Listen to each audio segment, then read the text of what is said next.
નમસ્કાર દર્શક મિત્રો, આપ જોઈ રહ્યા છો પંચાયત સમાચાર 24। હવે જોઈએ અગત્યના સમાચાર।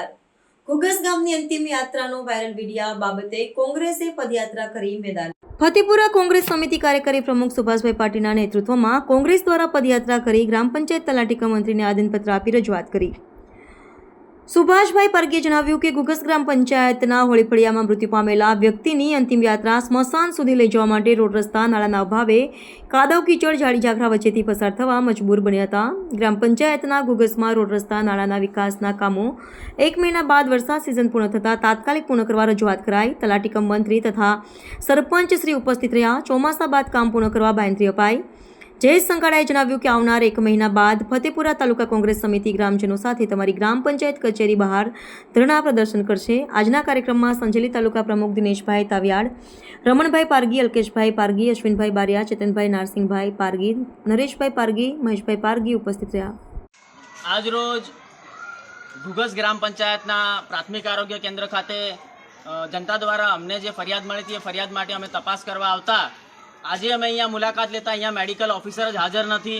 ત્યારબાદ એમની નીચેના અન્ય કોઈ અધિકારીની વાત કરીએ તો એ પણ હાજર નથી। ફક્ત એક નર્સ બેન છે, એમના સિવાય આખા પ્રાથમિક આરોગ્ય કેન્દ્રમાં કોઈ ઉપસ્થિત જ નથી। એટલે જો અહીંયા આગળ મેડિકલ ઓફિસર કે તેમના નીચેના કોઈ ડૉક્ટર કે કોઈ અધિકારી હાજર જ નથી તો દિવસે અત્યારે જે કોઈ બી પેશન્ટો અહીંયા આવીને બેઠેલા છે એમની ટ્રીટમેન્ટ કરશે કોણ?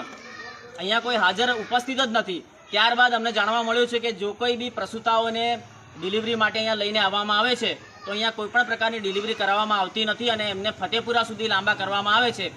જ્યારે આપણે બધા જ જાણીએ છીએ કે સગર્ભા મહિલાઓ જ્યારે અંતિમ દિવસોમાં હોય ત્યારે એમને દુખાવો ખૂબ ઉપડતો હોય છે અને જીવનું જોખમ હોય છે। જો સરકાર આટલી બધી સુવિધા આપ્યા પછી પણ જો અહીંયાના મેડિકલ ઓફિસરોને આળસ આવતી હોય અને એ લોકોને કામ કરવામાં જો એટલો બધો કંટાળો આવતો હોય તો એમને પોતાના નોકરીમાંથી રાજીનામું આપી દેવું જોઈએ। શા માટે તમે સરકારનો પગાર ખાવ છો?